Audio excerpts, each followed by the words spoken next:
The Florida Podcast Network, the voice of Florida.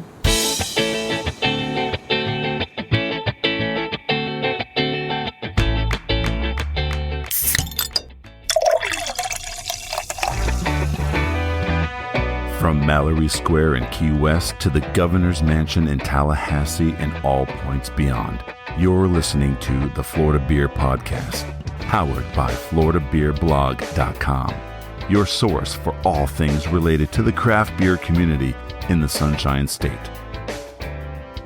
And now your host, Dave Butler.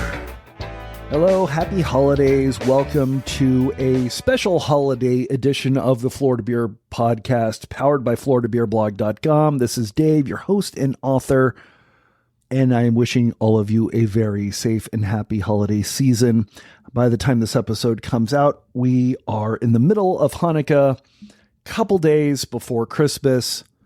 After that is Kwanzaa. There's so much that's going on at this time of year. I can't even keep them all straight. But whatever you decide to celebrate, if that is anything at all, or if you're just looking forward to Festivus for the rest of us, celebrate it safely, happily.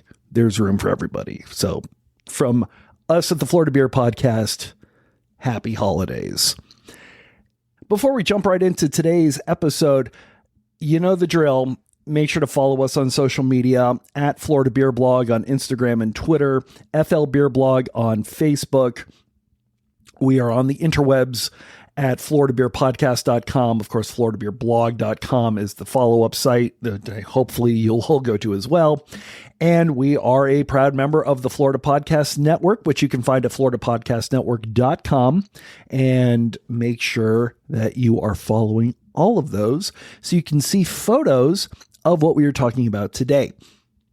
If you have been to St. Pete during the holidays, and if you are a craft beer drinker in St. Pete during the holidays, one of the buildings that you have hopefully gone to is Three Daughters Brewing. And if you have been to Three Daughters Brewing in St. Pete during the holidays, you will notice the Holiday Village.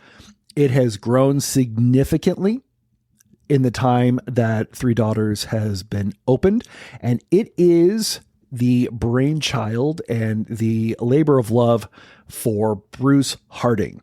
If you know that last name, you'll know that Three Daughters Brewing is owned by Mike and Lee Harting, and Bruce is Mike's dad, the grandfather to the three daughters, of course.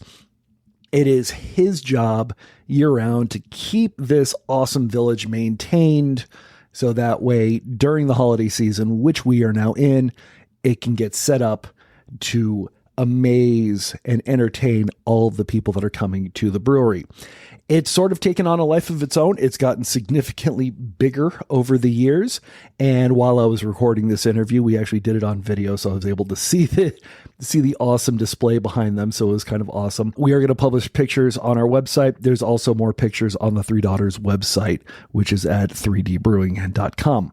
So a little bit about Bruce and finding out all the work that he puts into for this. We're actually going to talk about the tables as well. If you've been to the brewery, there are tables all over the tap room. Each one has a different classic board game board sort of shellacked into the top. And so all you need to do is grab the pieces, grab a table, and just start playing. One of those tables has my daughter's signature on the underneath. The next time I go, I definitely have to find that table.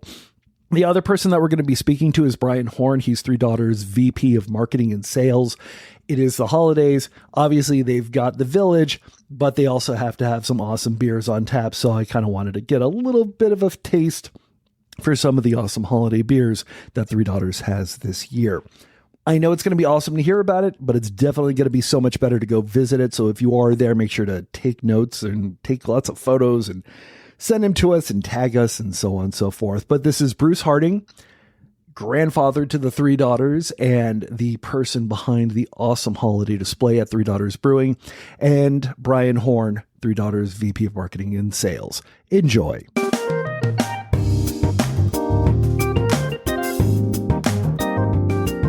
That's a very big collection of stuff that you have in the brewery. And like I said, post it up on our show notes. How did this massive collection of winter wonderland goodness get started?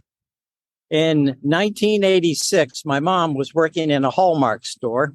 I don't think they're around anymore, but Department, yeah, few. Department 56 came out, and that's what we started with. My mom gave us one piece, and one becomes two, becomes a train around the tree, and it kept growing and growing. And then Mike, when he had the three daughters, Mike and Lee, they also started building a village.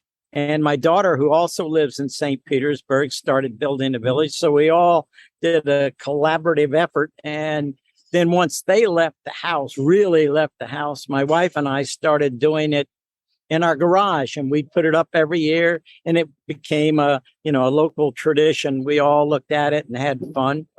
And then jump ahead 40 years, and my son opens three daughters. So was the village a part of that first holiday season that Three Daughters had? It was. Mike was looking around, Mike and Lee, and they were looking and saying, our warehouse was just empty. We had some fermenters, we had the mash unit, and that was just about it. And they say, let's do Christmas. So we just built some tables out of scrap wood and put it up, and it became a tradition from there on in. The first year we put up 2 tables, and now we're up to 13. Exactly how many buildings are you putting up did you put up for 2022? We did 342 buildings, over 400 people. 88 of the quote buildings are animated type, like a Ferris wheel. And we have now 5 trains and a trolley car. That's amazing. I was going to say our latest edition, it's kind of a neat story in that last year we had everything up, and my son says, Dad, it really looks great. People love it. And he's pumping me up, and he says, but we can't get any bigger. We don't have any room. So my wife, go ahead. I was just going to ask that question because obviously as Three Daughters, as a business has grown, there's obviously less and less space as they bring in more fermenters and so on and so forth. How are you getting all of this into the tap room? It's easy. I'm married to his mother, so I get all the space I need. That's the simple one.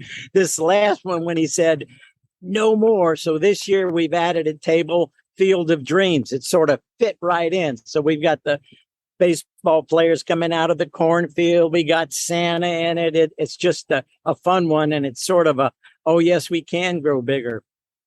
And what I find interesting is this is a year-round project for you for the most part, because I remember visiting you in March and you were in the process of working on some of these houses even then. Is there any time where the village is not a part of what you're doing at the brewery? Not really. During, say, the 6 months where we don't have it up or not doing heavy work, I do other projects. But when I'm not doing them, I pull down each table and we rebuild it or clean it up. And my wife, Pat, takes care of all of the people.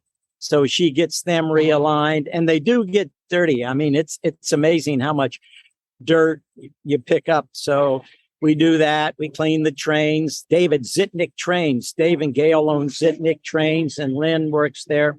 They take care of the trains. So we take them over there and they refurbish them, and we're ready come November.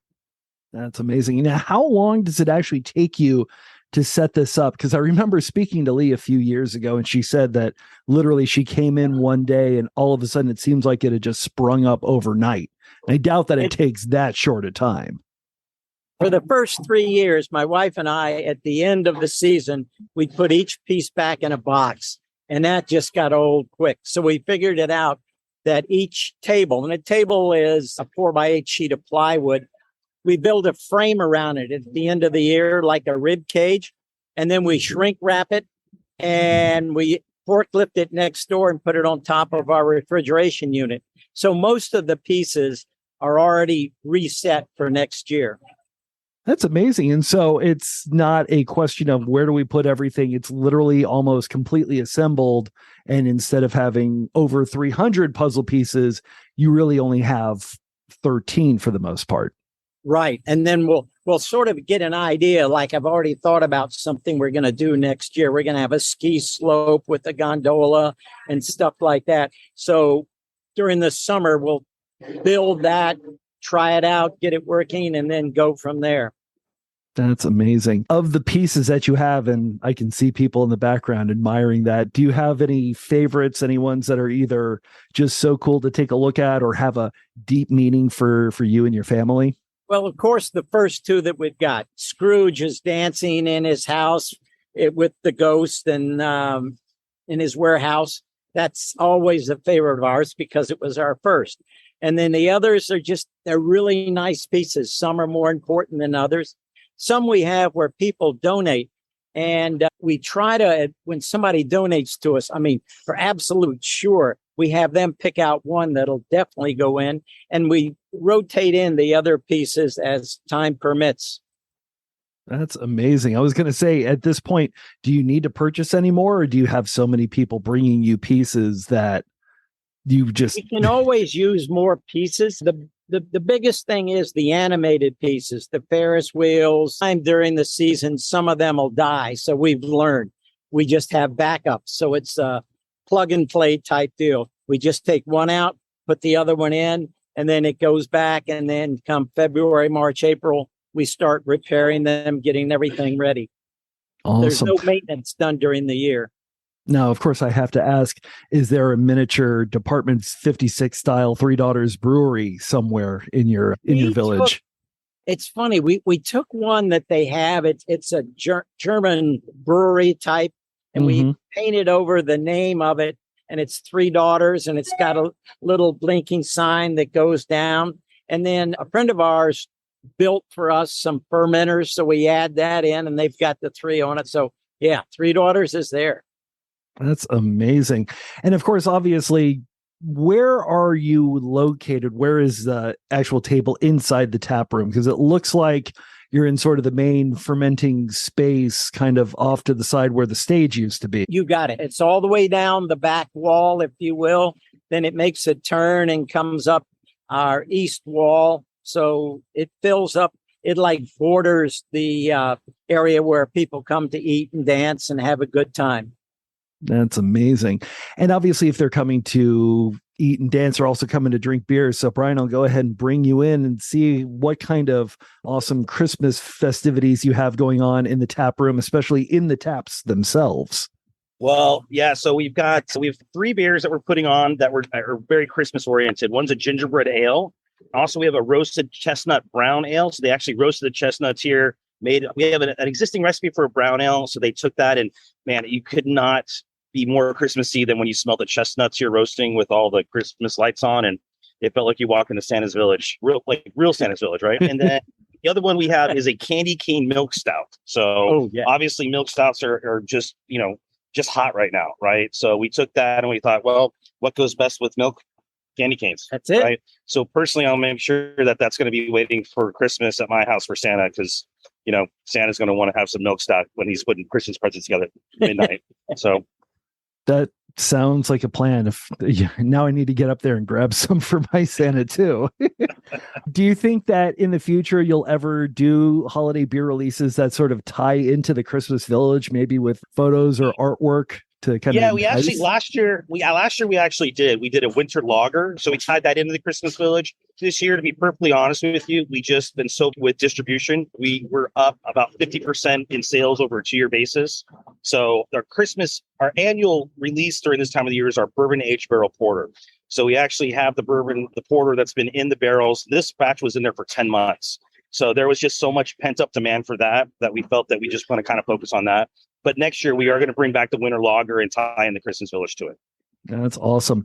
And do you both think that this village is going to be able to get so big that you'll just have to get one of the buildings that are in the surrounding area just so it can be up year round? Well, so we do joke with Bruce because we actually did purchase the entire city block. So we did tell him that there is a building that we can build him a permanent building for the Christmas Village, which I think would make the tap room guys pretty happy, because when the pillage isn't out, it's stored in the back. Yes. And we take up a lot of storage. And this, so this sounds like this is much more than just a garden shed during the year. Yeah. There's pieces stored everywhere. There's on top of the walk. We have 2 walk-ins, so the top of the walk-ins are full. It's anywhere we can put Christmas stuff, it's there. And you saw his workshop in the back too. So yeah.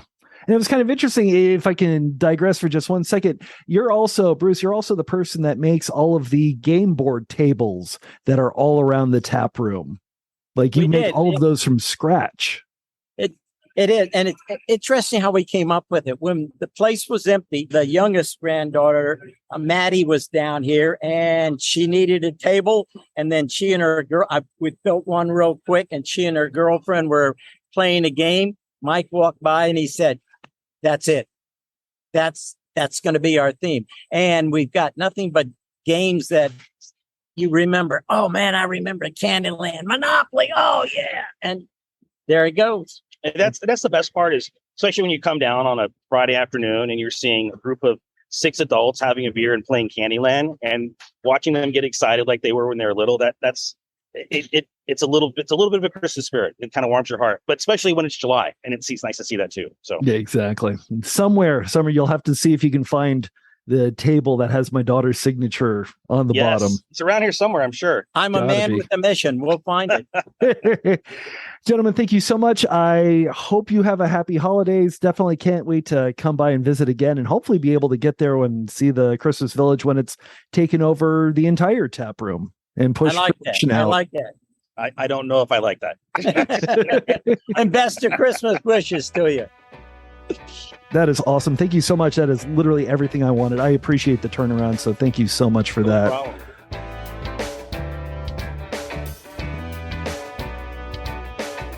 Okay, so I promised you Miami in our last episode. We're going to get back to Miami next week, but since this was a special holiday episode that just sort of popped up, I definitely thought that it was worth it for us to take a slight detour and talk about something that I have always wanted to see. I've known about for years, but I've just never had the chance to do it, unfortunately.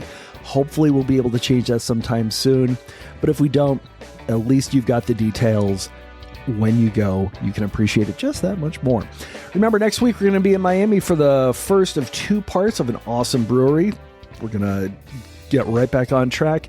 In the meantime, thank you so much for listening. Our intro announcer is Jeff Brozovich. Field producer is Steve Picala. Executive producer for the Florida Podcast Network in Grand High Poobah is Jimmy Lagonier. This is Dave, your host and author. Happy holidays to you and yours. Thank you so much for listening, and drink Florida Craft.